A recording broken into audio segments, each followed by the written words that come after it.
Well, when you're thinking about somebody unique and different and you say, hey, you know what? When's the last time you did something for the first time? Well, this gentleman has a podcast, RebelRebel, has a creative agency, has done things a little bit different that not normal men would actually do. Creating curiosity by asking better questions. This is Shed Talk. Welcome to Shed Talk. Thank you so much for having me. This is great. You know what? It's been absolutely, because I was asking just before the show, how did we get together? Because that 6 degrees of separation, and when you're meeting people out there and say, okay, how do we get to know somebody and say, you got to come on because I got to hear your story. We're connecting. We can feel, and I got to hear more about you. How did we do that? Yeah, well, so I reached out initially because I stumbled across your show through the Canadian Podcast Awards. And I was just like, oh, this guy looks like my kind of people, doing the having cool and weird talks with cool and weird people. And I'm like, I got to meet him. So I reached out and I invited you on my show. And then you beat me to the punch and got me on your show. And were telling me about the shed talk that you're doing. And I didn't realize it was an actual shed. And it's amazing. Isn't it amazing? Yeah, it's freakish. Yeah. I love it. Yeah, and it's one of the things you know that you don't know, and I always go back into that. I said, we got to try something different. Yeah. But what's interesting, because you've been in the podcast industry for many years, and what episode are you on now? Or season? We just finished season 8, so we're 200 and some odd episodes in. All right. What's been the greatest challenges by doing podcasting? Because I'm coming up to my 100th. Oh, congrats. That's a huge number. Wow. I think just keeping on top of it, like keep it going. We have a long list of people who want to be on the show, which is a blessing. So making sure that you look after those people, as they come into the intake form, right? Like when they express an interest to be in the show, make sure that you let them know that either it's a great fit, might be a fit, definitely not a fit. So they can, get on and find the right show for them, or they can, book a time with us. So, well, we get a lot of young entrepreneurs and business leaders, and they're out there and they're saying, you know what, I've got to get myself out there. I got to brand it. Now, I could sit here and I can give them my story and say, oh, this is how I did it, and I do it. But what's interesting, because you come from the agency side. Yeah. And in-depth and creative, and you drive the bike, you're over 40. You're over 40. 100%. And being creative and young entrepreneurs getting into this, why is it important to actually have a podcast? Well, it helps share your voice with the world in the way that you want it to. I started my show just to scratch an itch. I wanted to understand how podcasting worked. And I had a whole bunch of really weird friends that were doing extraordinary things. And I just reached out to them and said, do you want to be on the show? And through the process of that first season and interviewing them and asking these questions that were on my mind, I started to find my own voice, and which allowed me to share other people's voice better, I guess, and connect us. So I think that's why we do it and why entrepreneurs should do it. Find your voice, connect with other people, share the vision. Other people are going to have an audience that you can borrow as well. So that's really helpful for growing entrepreneurs. So what about the being scared to do it? Like all of a sudden people go in there and say, oh, I can't do that. Are you kidding? I might say something wrong. Oh, well, if you're live, you're just going to have to deal with it. But if if you're editing it afterwards, it doesn't matter. When people come on my show, I say, if you want a do-over, just say it. And, we'll clap. And, our editor will take it out in the, before it goes live. So lower your expectations. Oh, cool. Now let's get into the creative side, because you started a creative agency, an ad agency. Let's dive into that. Okay. That happened. I was working as a communications director for a multinational customer experience management firm, 2005. We worked with huge brands. And long story short, we sold the company. I got packaged out. Yay. Yeah. And I was trying to decide what to do with my life. I took some design contracts with big companies and didn't love it. Could do the work just fine, but they'd hand me the, style guide this thick, and I had to follow paint by numbers, everything. So I couldn't be creative because I was just a tool for them. And I decided I didn't want to work for the big companies anymore. A friend of mine was working he was teaching at Mount Royal at the time in the communications faculty, and said, hey, would you mind taking my course load for this year? And I need a year off. I'm just like, yeah, that's fine. I had a background in it. So I took over his courses for a year. And at the end of the year, I'm just like, what do I want? want to do with my life? And I decided that I wanted to help the small to medium-sized businesses show up like the big guys, because I had all of this experience working with these huge companies, and I figured I could apply it to these smaller companies. Like fonts matter, color matters, Pantones matter, typesetting matters, like your campaign and how you show up in the world matters. Like all this stuff that the big guys, spend lots of time and money on, we can now do it for the smaller guys. So that's why I got into it. So now you look back when you got into it and how much it's changed today. And I mean literally changed today because of AI. Yeah. I'm able to do a video like in 15 minutes. Yeah. And then as an ad agency or as an agency as a whole, how difficult is that transition, or is it difficult? It's not difficult at all. You just have to stay on top of it. That's the scary part. I mean, we're on the crest of a wave. With AI, and some people are, further back in the crest, some are in the tunnel, right? Like some have been wiped out and are eating sand right now. But it is a fascinating time to be around. And if you have, I guess, if you know your story, if you know, the DNA of the brand, it doesn't matter what tools come along to help you amplify it. You can just plug into them.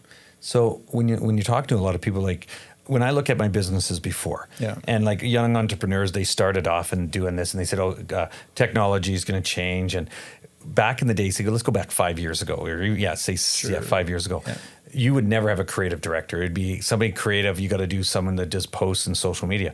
Now it's like your companies can't survive unless you have that creative guy putting that together. Yeah. Like how important that really is nowadays. Absolutely. Yeah. Well, it's about telling stories. Right? Like you need somebody, creative director is a great example of a role. They often wear many hats, but it's about how to tell that particular story across different mediums. And that's where the secret sauce is, And there seems to be like a lot of people that are content creators, influencers, and all this, because it seems to totally now change, and everybody wants to be an influencer, not realizing there's actually no money in influencing. Right. Yeah. Like we see this and say, oh, I got 100,000 followers. Well, that's pretty. Yeah. But there's more to it than that. Absolutely. Yeah. And it's what do you do with it? Can you monetize it? Are you selling something on the side? Are you helping? Is somebody paying you to shill their stuff? I don't know. Like I don't use influencers. Yeah, and I haven't seen those coming through. So what's been the biggest challenge for young entrepreneurs and yourself in the shifting of technology and where you see it in the future here, especially young people? Yeah, well, I mean, you are able to spin up an app now in a day. Like we've got a course coming up that we're putting on, my eldest son and I, called Launch by Lunch, which is taking a full tech stack and an idea for an app and basically building it and launching it within 4 hours. That's how fast we're doing stuff now. And that's on the creative side? Like for advertising and marketing? No, that's just for, do you have an idea for an app? Like, is it going to be a note taker app? Is it going to be, we're doing one for pet food analysis. Like, it doesn't stop. Whatever app you can think of right now, we are building in record time, and we want to teach other people how to do it. So are you doing that like through don't you have to have a programmer or something there, or somebody to write code? Yeah, but all the software is there. Like you can no code and vibe code your way to all these things. There's just a little bit of knowledge to unlock that ability. So if I have an idea, I said, hey, I want to do this. You could turn around and say, hey, we can put it in together within 4 hours? Yeah, I would teach you how to do it. Oh, okay. Yeah. And how much is that course? $1,000. $1,000. Yeah. And you get 4 hours? Yeah. So you get the week before, we do lunch and learns, 5 days, which is the basis of AI. What it is, what it isn't, all the different tools you're going to see, how you use it, ethical use and non-ethical use. Like, what are people doing that's not good? No, that's like porn. No, but training off of other people's stuff that you don't have the rights to. Oh, interesting. Understanding what that actually means when you take it to the world. And then, so, you can do that just by itself if you want. You don't have to take the launch by lunch. But the full course is $1,000. It's 5 lunch and learns that week, and then 4 hours on the Saturday. So I take the lunch and learn, I go through it, and then by the time I'm done, could I actually start up my own company or my own app? You will walk out with an app of some description. You'll have done it. Anybody else doing this? Not that I'm aware of, no. Really? Yeah. So when did you start thinking of this idea? We started talking about it last year, around this time last year, but AI has taken off in a lot of different ways we didn't expect. The way that it's able to code now is extraordinary. The tool sets that are out there that you can just plug right into, teaching people, it's a logical progression. My eldest son, Keegan, who I'm doing this with, is a senior prompt engineer at Meta. So like he's in the thick of it right now. Like again, not the crest of the wave, like he's, shooting the tunnel. and then this is what's interesting, because listening and then diving deeper into this and ask that better question here is, okay, I'm a young entrepreneur. Yeah. I work for a company. Yeah. Now, I don't have $1,000. Okay. But, okay, as being an employee working for that company, and I'm the owner of the company, if he came to me, guys, think of this when you're out there, talk to your boss about this, is that, listen, why don't you guys pay for this course and I can develop some apps that'll be beneficial for our company? Oh, yes. Like it's mind-boggling, because one of the greatest challenges that I have as an entrepreneur and as a business owner is I'm the what do they call it? The jack of all trades, but master of none. Right. And the one thing that I really can't handle is, and it's really difficult as an entrepreneur, is that I got this great idea, but I can't spend 4 lunches, learn how to do the app, then all of a sudden then go after it and do it. Right. And for $1,000, I'd rather pay one of my employees, take that course, here's the idea. Give them the superpower. Yeah, and then let us do that, because it's pretty powerful, because it's all about that idea of absolutely getting it out there. Yeah. We rapidly develop applications for our clients on a regular basis. Like it is shocking how great they are, how quick they are, how fast you can iterate. And the business value that you get out of it is unbelievable. Yeah, because you don't realize how powerful that is if you give the tool to somebody to create an app that can be. I could sit here and say, okay, we're doing a podcast right now. Yeah. All right, I got to get guests on. And I'm sure you already created that. Yeah, I did. That, and then you've got that, and then have that self-awareness and build that whole thing. Yeah, and now we're able to actually hook in AI right into the process as well. So we can hook AI into the apps. So the apps can be thinking. We can vectorize a whole bunch of our own data, so we can have our own what's called a RAG, so our own vectorized data set that we can talk to as well. Like it's unbelievable, and it's not out of reach. And that's, I guess, the one thing I'd love people to know is that it is changing fast, yes, but the basics are still there, and there's very little limit to enter this and to understand how to use this. Like what used to take 3 months to build an app is now taking a day for a 3-month app. Right? Like it's, of course there's iteration stuff after that and debugging, but like you can have a MVP up. You can spin up an MVP before lunch.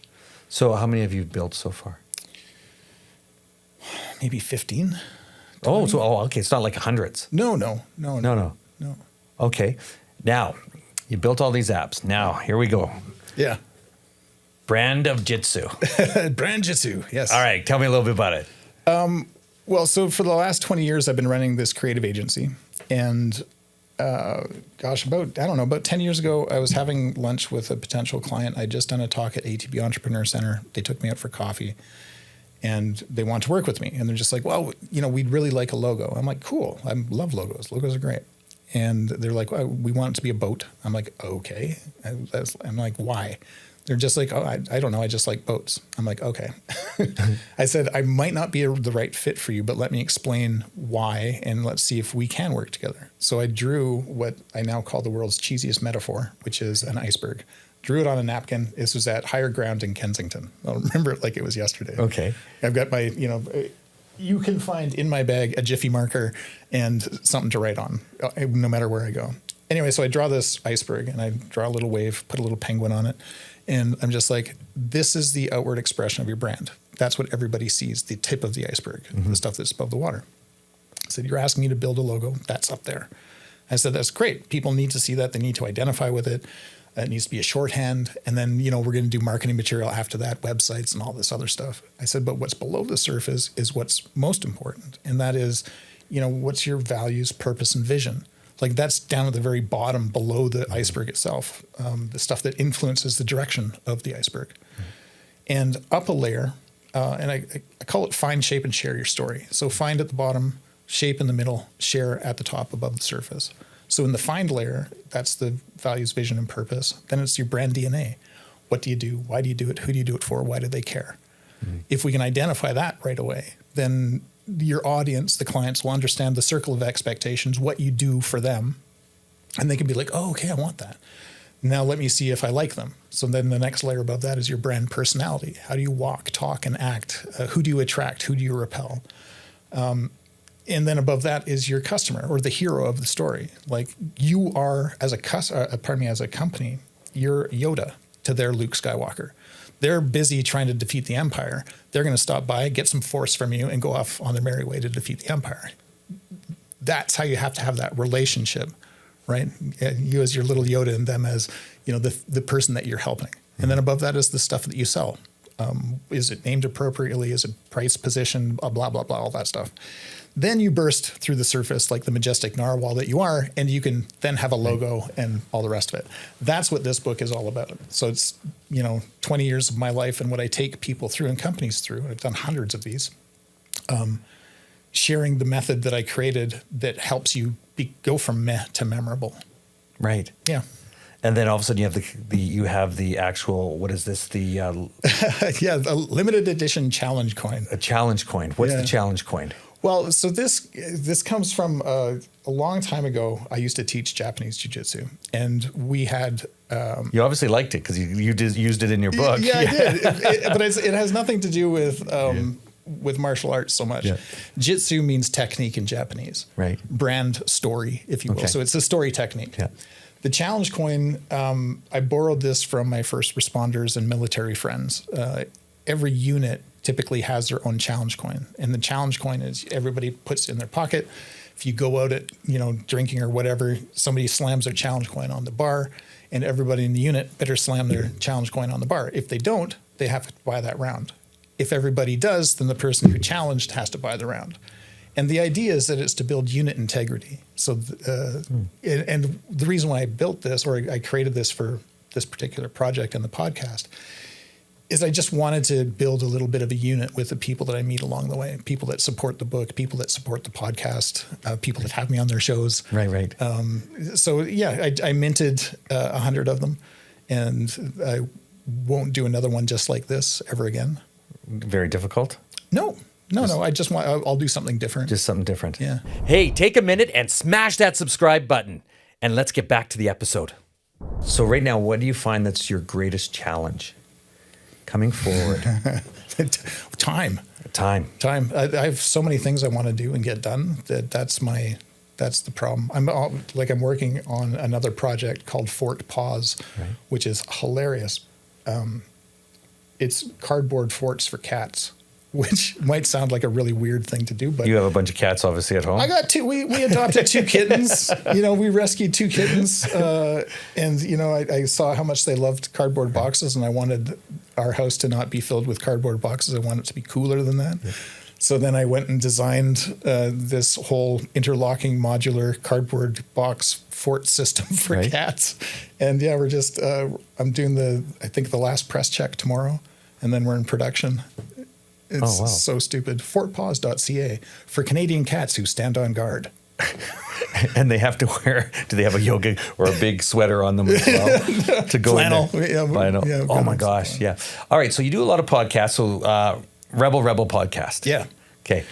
Guess wise. Oh, well, we've had, 200 some odd. We've had. What's the craziest guest you had? Oh my gosh. You don't even have to say names, just think that it happened. Well, no, I mean, everybody is the same in the sense that everybody shows up with the same energy. I've been really blessed that the show attracts a very specific type of person who's going to be open and talk about their adventures. Right. The show is all about creative rebels and entrepreneurs. Right. I had Joe Foster, the founder of Reebok, on, and I was like, what the? Like, how am I even talking to this guy? And we were just talking like you and I are. Yeah. And he's just sharing knowledge. And he's just like, and back and forth. Alec Gillis is a real special guy. He designed the Predator, He runs Studio ADI down in Hollywood. He was up. I met him a couple of years ago on we were trying to find funding for a slate of films. And we met him, saw the studio. I've got a really great picture of me and the Predator, like the actual Predator, which was pretty dope. But he was up shooting Prey during the pandemic. And I just reached out. I'm just like, hey, you're in town. Do you want to get together and do a podcast? He's like, yeah. So, I mean, he's really cool. You name it. I've had big names, little names, everywhere in between names, all over the world, too. We're in 85 countries. We've had guests in probably as many. And then all of a sudden doing all these podcasts. Yeah. What's been the greatest thrill of all of them? Now, you can't say, oh, because I got to meet this guy or this, but what's the one thing that drives you in it? I asked the same question at the end of the show, which is, what advice do you have for rebels in waiting? I categorize these rebels in waiting as, people who have decided to rebel and they're just about to do it, or they've done it and they're just like, oh shit, what have I done? Yeah. And I'm always fascinated by how people come at answering that question. So what is a rebel? A rebel fights the status quo, does something different. So what is the status quo? Let's go into that. Oh, okay. Yeah. What is the status quo? I mean, have a 9-to-5 job, work in middle management or aspire to middle management, that sort of thing. I find, and I think the sand is shifting all the time. I think there's more people with side hustles now than ever before. Last time I checked, the stat said there's something like 10.5 million businesses in Canada. Then this is, small to medium size enterprise and people with side hustles, right? And that's a third of the population has got something else happening. And how many people are working from home still? Oh, great question. I don't know the answer to that, but a lot. Yeah, and then because of the COVID and doing that, and then all of a sudden we talk about side hustles. Yeah. And I was talking to a lady today, and then she had mentioned she has staff. They get paid X amount of dollars and they're doing really well. Then all of a sudden they got a second job on the side and they're making another side. Like there's that side hustle. And I'm going, oh my gosh, you can't be great in a business. All of a sudden you're working hard and then you have another side hustle here. Like, how do you become great? Yeah, exactly. Yeah, I think it's a really interesting place to be in. So the people that I tend to talk to are the people that either have evolved the side hustle to their only hustle. Yeah. Like they've just decided to plunge in and do it. They did something less ordinary. That's another way to look at it. So people who think audaciously and act courageously in the spirit of making the world a better place. Those are rebels. Yeah, and it's interesting because sometimes you got to have rebels, you got to have entrepreneurs, you got to have everybody has their place, and not that it's good, not that it's bad. It's just society as a whole. We can't grow unless you have people that are doing this particular item, and there's people that are doing this particular item. They can never do it. Oh my God, yeah, and they can't get to those. And one of the greatest challenges that I find as an entrepreneur is these young people, and they can be older, like in their 50s as well, that their mindset changes, and they think they can do something that they can't. Right. And they put themselves, and they say, oh no, I can do that and do that, and not realizing, don't say yes just to say yes. Right. Truly understand why you're saying yes to it. Because it totally flops. And these guys, it's like, oh yeah, I can do that, I can do that. Yes, they're motivated, they're rebels. But they truly, the impact is they haven't put the time and effort to actually go through the process. Right. Yeah, you're not going to win tomorrow just because you decide to start today. You're like, what do they say? The overnight success usually takes 10 years. Oh, and because you need to get beaten up, you need to mess up. Right. You need to make those mistakes. You need to, learn from them, wipe yourself off, get back up and do it again if it's important to you. If it's not, then you're going to, the first moment you experience pain, you'll be like, I'm not into it. And it's interesting because how many people they think, okay, I want it, I got it, I'm excited, I'm motivated, I'm determined, oh yeah, I can't wait to do it. And the next thing you know, squirrel, okay, a new project. And it's like, you just told me you were doing this and now you're going to go do this. And they work for their employees for me. They're doing this. And it's like, okay, let's rein you in. Yeah. Okay, let's rein you in. Pick a thing. Yeah, let's be great at it. We'll help you be an entrepreneur or a business owner, whatever you want to be. But let's go through the process first. Yeah. Let's walk you through life first so that you understand it. So it becomes a whole different playing field because everybody has their gifts and abilities and their superpowers. Sure. And then what it is. So let's go into superpowers. Yeah, I was about to ask, what's your superpower? Oh, connectivity, bringing great people together, Nice. and empowering them for greatness. As I always say this is that I can run a hospital, doesn't mean I can do brain surgery. Right. So my whole goal is somebody has an idea, the wow factor, let's build it, and then find guys that know how to do it, Nice. and then bring them in and start them up in their own entrepreneurship or category or whatever they are, and then I mentor them. Love it. And then let them do it takes, because I'm doing my shed talk, Yeah. and then building these studios. And the idea of the studios is that I don't want to own the studios. That's here nor there. I don't care about the studios. Yeah. I just want to do something that's wow, that all of a sudden you bring these great creative people that have no idea what they're doing, Yeah. and then molding them, because the business aspect is the hardest aspect, because a lot of people are very creative. Yeah. But a lot of people don't know how to collect money, Yeah. price themselves correctly, Yeah. and understanding a sale is not a sale until the money's in your account. Yeah. For at least 3 months. Yeah, yeah. The 90-day thing. And what does it take to be leaned and sued and all that stuff? Yeah. So everything that you've been doing, you've been in Calgary for a long time. Yeah. And the greatest accomplishment that you've had in Calgary? 2 great kids. Yeah. That's a cop-out, by the way. Everybody says that That is about the- their kids. that is- They totally do. I'm not getting Have you into- met my kids, though? They're I'm pretty sure- crazy. I bet they are. Yeah. I always go in there because everybody says that my family. Yeah. You know what? I'm so happy because I love my wife. And yes, I appreciate that. It's kind of a... My kids show Yeah. up at my door on their motorcycles and say, "Hey, Dad, want to go ride bikes?" Right. Which, come on. Oh, That's cool. Yeah. Okay. Anyway, other accomplishment. Things that set you apart. Well, I think, one of the things I always wanted, I'm a company member at Loose Moose Theater. So right now I'm directing the 3 Musketeers. No way. It's a kid show. Yeah. Okay. And I can't remember I think I've directed 3 or 4 now at this point.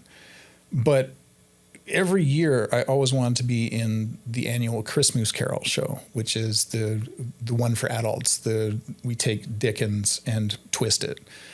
And I worked a lot of years behind the scenes in the tech booth, helping out just for that show, with the hopes that one day I would be able to be part of it. And for the past 4 years, and maybe coming on 5 years, I've been a member of the cast, which to me is one of the biggest accomplishments, because it's such an amazing piece of theater, of storytelling, of creative joie de vivre, and we sell out, almost every night, which is great. It's some people, that's the only thing they do every Christmas is come see a Christmas Carol, because we do it in a different theme every year. It's a Christmas Carol, like Marley and Scrooge, but we'll flip it. Last year it was pirates with a crossover to Treasure Island. So how many people? Okay, so let's talk about guys my age. Yeah. How do we get involved in something like that? You just reach out to Loose Moose Theater, send them an email and say, "Hey, I'm interested in volunteering." And I want to be an actor. yeah, I would start with, I'm interested in volunteering. Okay. There's that thing about I could do anything. Yeah, it's a volunteer-run Right. theater, but the idea is that when you volunteer and help out at Loose Moose, then you get free classes, so you can take free improv training. Right. At some point, you will be invited to be in one of the shows, like a Saturday improv show. And then if you're around, you might get invited to be in a kids show, which is hilarious. My God, those are fun.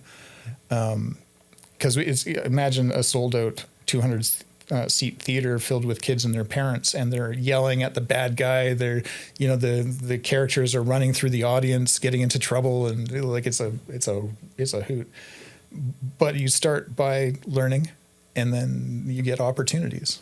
So when you're talking on, and I'm going to go into the wellness side for men, Yeah. because I really resonate with that, because it's asking the right question and say, okay, so as a man, so I'm 58, so guys that are in their 50s and saying, listen, you want to do something different. Yeah. You've done your corporate, you're doing this, and then all of a sudden, can they come in and say, I'm going to volunteer, because I can volunteer at a wood shop, Yep. create some things for the men's shed, okay, Yep. man, okay, Yeah. and say, okay, well, that appeals to me, but I want to do something a little bit more creative. Yeah. And volunteer with the Loose Moose and say, hey, here's something that I want to do, because to get me out of the house, get me motivated, getting Yeah. me meeting people. You can get your pro serve, and you can serve drinks for a Saturday show. You can serve treats for kids in the weekend shows, the kids shows. You can take tickets. You can run the box office.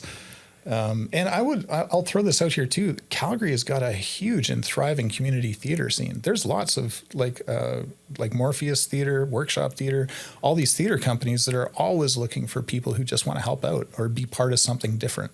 And it's interesting because a lot of people, and as we're sitting here talking about this, and we talked about this whole thing about where you're at, the creative side of it, but when it really comes down to it, what's out there for men to be able to have a conversation, to be open and say, hey, what's out there besides me sitting at home not doing anything, feeling depressed, versus saying, hey, why don't I put myself out there that I'd never thought about, and volunteering in the theater ground? Yeah. Well, and here's the thing. I was divorced a whole bunch of years ago. I was with Loose Moose Theater when I was really young. And then school happened, marriage happened, kids happened, life happened. Fast forward, maybe 10 years ago, I got divorced. 13. Anyway, I moved back up to Calgary, and the very first thing that I do is I go to Loose Moose. I go back home, and I'm just going to start volunteering. Because I needed that to heal. If that makes sense. Totally makes sense. Just to be able to, express myself and be around people who are open and communicate. And, besides the obvious fundamentals of yes and improv, it's really about listening. And I find that really fascinating, and supporting the partner that you're with on stage, like listening to them and responding truthfully in the moment that you're having together. And I just found that really empowering, and helped rebuild a fractured soul. And where a lot of men have that idea where they don't have that first step to say, where do I go from here? Yeah. And just listening to this and saying, okay, what's my next step? I got to volunteer. Where is it? I got to have fitness. I want to do this, but having that opportunity to hit the theater side of it. Send an email to mail@loosemoose.com and just say, I'm interested in volunteering, and Dennis will look after you. That is awesome. Yeah. Do you know what? Thank you very much for being on Shed Talk, Michael. This was awesome. Thanks, man. Do you have any one last questions or anything for me? What's your next tattoo? That's it.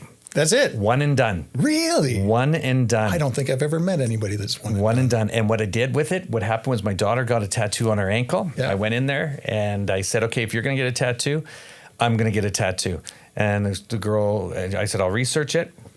And I said, okay, let's just do it. What do you want? I don't know, an eye, I don't know, a clock. You decide. Yeah. And it had no meaning. It meant nothing. I said, let's just do it. I want a full sleeve. What does it do? And I said, the only reason, and I turned 50 at the time, and it was like, why did you do it? Oh, this is going to wreck your skin. I said, because I could. Right. Why not? Yeah. Do something that you wouldn't normally do, and it changes your whole perspective. Absolutely. So my last question for you is, what haven't you done yet that you're going to do before you shuffle off this mortal coil?